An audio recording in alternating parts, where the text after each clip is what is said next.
흘러가는 시간 동안 시공간을 채웠던 수많은 인생들이 밑거름이 되어 영화 또는 책이 탄생될 수 있었겠죠. 오늘도 영화 서점에 있는 숱한 인생 중에 한 권의 영화를 만나보겠습니다. 영화 속 인생 이야기를 나눠볼 감독님 모시겠습니다. 안녕하세요. 네, 안녕하세요. 오늘은 어떤 영화 한 권을 만나게 될까요? 오늘 영화를 보신다면 나의 평범한 일상이 얼마나 감사한 축복인지 깨닫게 되실 것 같아요. 평범한 일상을 축복처럼 여긴다라. 오늘 굉장한 재난 영화일 것 같은데요? 네, 사건을 당한 당사자에게는 정말 치명적 재난이었던 게 사실인데요. 이 영화는 2004년 미국에서 개봉을 했고요. 톰 행크스가 주연을 맡은 스티븐 스필버그 감독의 영화예요. 거장 스티븐 스필버그 감독과 명배우 톰 행크스가 만난 영화니까 개봉 전부터도 이미 관객들에게 꽤나 관심을 많이 받았을 것 같군요. 네, 특히 티저 영상을 보거나 또 개봉 소식을 들은 분들은 두 거장의 만남에 관심이 높았다고 하는데요. 특히 이 영화가 실제 사건으로 제작된 영화라서 더 많이 놀랐다고 해요. 이 실제 사건이라는 게 사실 한 사람이 인생을 살다가 거의 일어나기 힘든 확률의 사건이어가지고 화제가 됐다고 해요. 확률상 아주 드문 사건이라는 게 과연 어떤 사건일까요? 스티븐 스필버그 감독이 영화로 제작까지 하게 되었으니 희귀한 그 사건 아주 궁금했습니다. 톰 행크스가 맡은 주인공 빅터는 동유럽의 작은 나라 크로코지아 국민이에요. 아버지와의 약속으로 뉴욕에 가는데요. 빅터가 뉴욕행 비행기를 타고 있는 동안 자신의 나라 크로코지아에서 쿠데타가 일어났고 반란군이 혁명에 성공을 해서 갑자기 정부가 사라져 버려요. 이 상황을 모른 채 공항에 내렸던 빅터는 미국 공항 입국 심사대에서 걸리는데요. 그들이 빅터에게 크로코지아는 현재 일시적인 유령 국가니까 당신은 지금 국적이 없는 상태다. 입국도 출국도 불가능하다라고 해요. 이 영어를 못 알아들은 빅터가 당황하다가 문득 공항 내에 설치된 TV에서 고국의 내전 상황 뉴스를 보고 자신이 처한 상황을 인지하게 돼요. 그리고 그 후에 공항에서 무려 9개월을 지내요.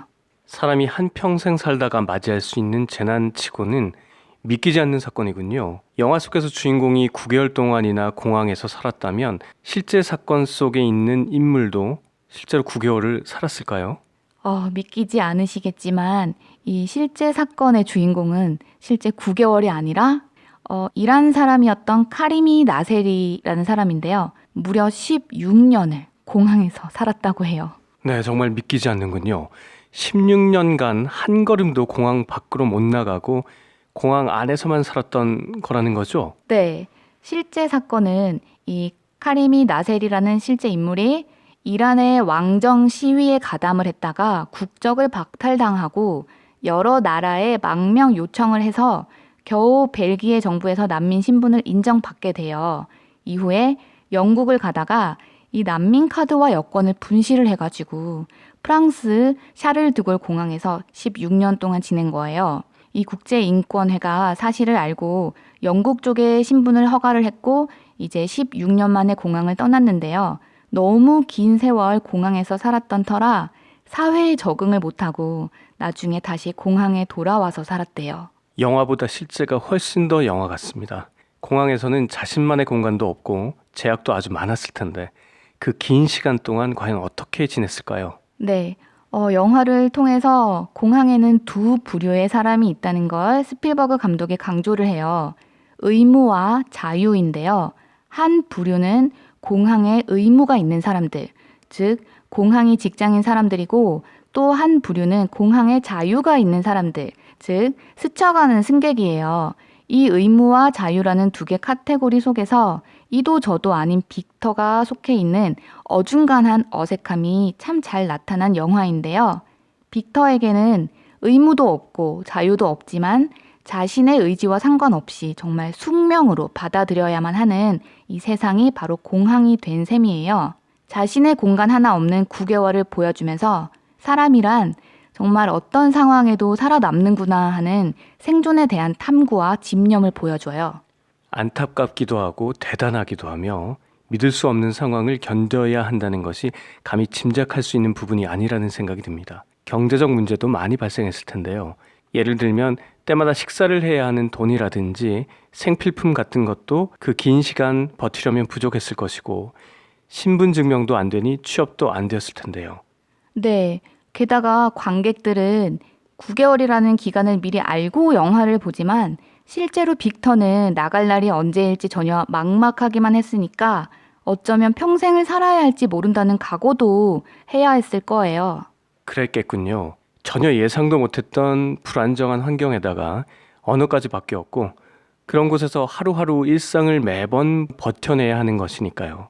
네, 빅터는 인정하는 과정과 실천하는 과정을 거쳐요.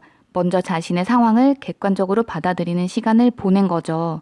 그리고 이 사태를 인정한 다음 생존 방법을 터득하기로 하는데요. 일단은 승객의 활용도가 낮은 게이트가 어딘지 살피다가 67번 게이트라는 걸 알게 되고 거기에 자신의 공간을 꾸려요. 또 틀린 발음으로 막 말을 걸어서 친구도 사귀고 카트를 수거해서 그 카트에서 빼낸 동전으로 햄버거를 사 먹게 돼요. 좀 적응을 한 후에는 좋아하는 여승무원이 생기기도 해요. 살기 위해 공간과 삶을 사람에 대해 정말 열심히 탐구했겠다는 생각이 듭니다. 거기에 생존을 넘어 이제 로맨스까지 펼치는 것이라면 공항은 그야말로 빅터에겐 또 다른 세상이 된 거 아니겠습니까? 처해진 상황에 순응하여 가면서 개척해 나가는 부분에 대해서 감탄을 하지 않을 수가 없군요. 국적도 집도 없는 남자 빅터는 만약 이대로 자신이 사라진다면 세상에 존재했던 기록도 남길 수가 없고 영원히 공항에 지낸다면 자신이 알던 사람들에게도 잊힐지 모르죠. 또 존재 가치에 대해 위기를 느끼는 많은 두려움이 있었지만 그 두려움을 안고 그 안에서 삶을 이어가는 건데요. 공항의 가장 전망 좋은 곳에서 두 사람만의 테이블과 의자를 놓고 좋아하던 그녀와 식사를 하는 장면은 많은 남성 관객들에게 돈 없이도 얼마든지 낭만적이고 멋질 수 있다는 긍지까지 심어줘요. 공항 내의 친구들과의 우정도 감동적인 영화, 제목이 터미널이라는 작품이에요. 나의 상황을 인정하고 국적이 회복될 날을 기다리며 사랑하는 승무원을 기다리고 집에 돌아갈 날을 기다리며 어쩌면 빅터를 통해 인생은 끝없는 인정과 기다림이 아닌가 싶습니다. 나의 평범한 일상에 감사할 수 있는 영화 터미널 소개였습니다.